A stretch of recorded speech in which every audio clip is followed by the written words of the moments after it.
Indestructible Machine, it's not just an album title, it's a poem on the inside of the CD for everyone to read. Yes. Where do you get inspired to be so open in your lyrics, especially, projecting them right on the cover?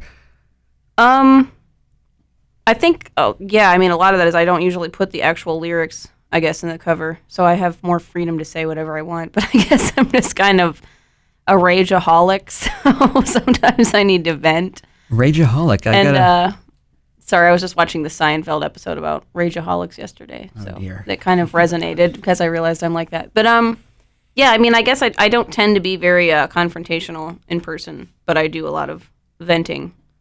I'm pretty I keep a journal and stuff, so and of course you can kind of use your album cover as a platform for a journal. Yeah, basically.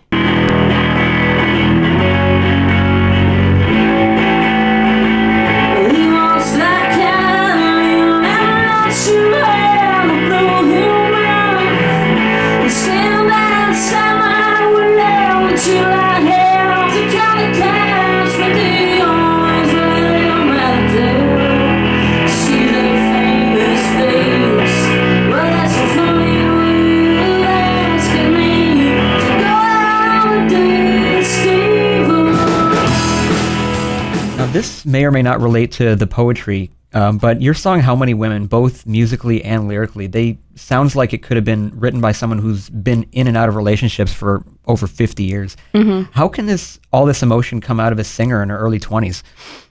I don't know. I guess I just grew up pretty quickly. I've been playing music in bars since I was 13. So, I wrote that song about somebody else's relationship, so I think a lot of it is just observation. Oh, so you were a ghostwriter for someone else's issues? Yes. That's the best thing to do. Oh, of course. If you're too shy to talk about your things at home, just find someone else to pick on. Yeah. Well, people come to me for advice a lot, and I don't have any, so I write songs about them instead.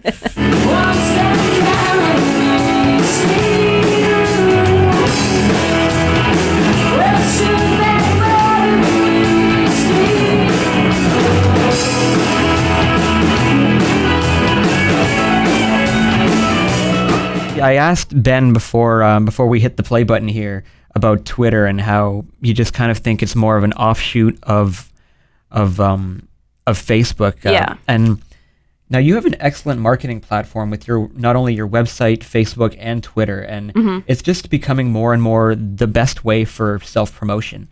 And not only that, but most of the posts come directly from you, and that's not generally people have often, I guess, PRs who can field questions and answers and information and stuff. Mm-hmm. And so how do you feel that it's helped your fan base grow? And what could you say to those who aren't quite as media savvy? Ben, I'm looking at you. I don't know if I have any advice, but I guess I just like to seem approachable because I know all the musicians that I admire. I remember when I was a kid and I would meet them and it affected how I felt about them if they were rude. So I try to keep the cheerful, friendly vibe going on. Sometimes I don't always do that, and also I think a lot of it is I just really like to write. So, and I like comedy, so it's kind of almost an outlet for that without me having to get up on stage and write a routine. I can just tweet something funny. I don't know. If you've ever used hashtag Rageaholic? No, but I will.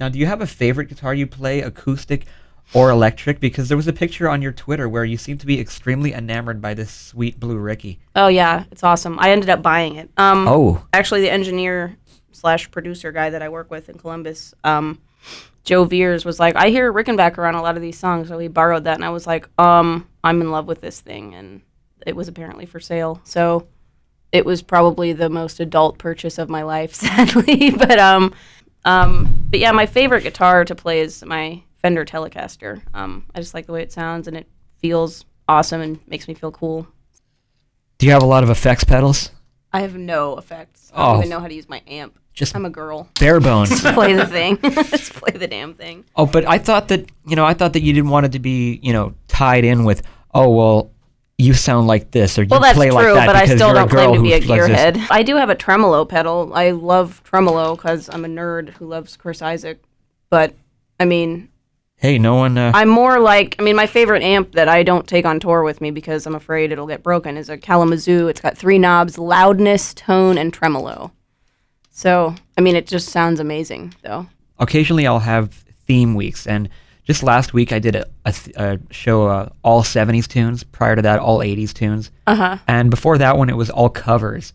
And I snatched up your Allison cover on iTunes. And awesome. And it was, I guess, the only place you can find it now, unfortunately. Yeah, I think there's like 5 copies left, maybe, of the actual vinyl.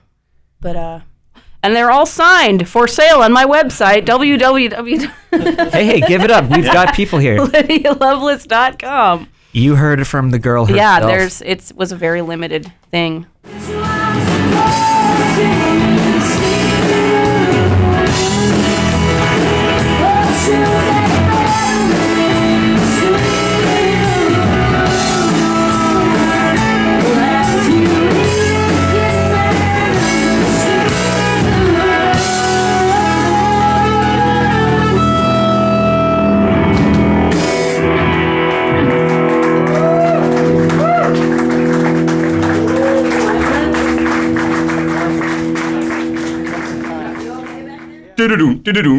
Okay. Hey,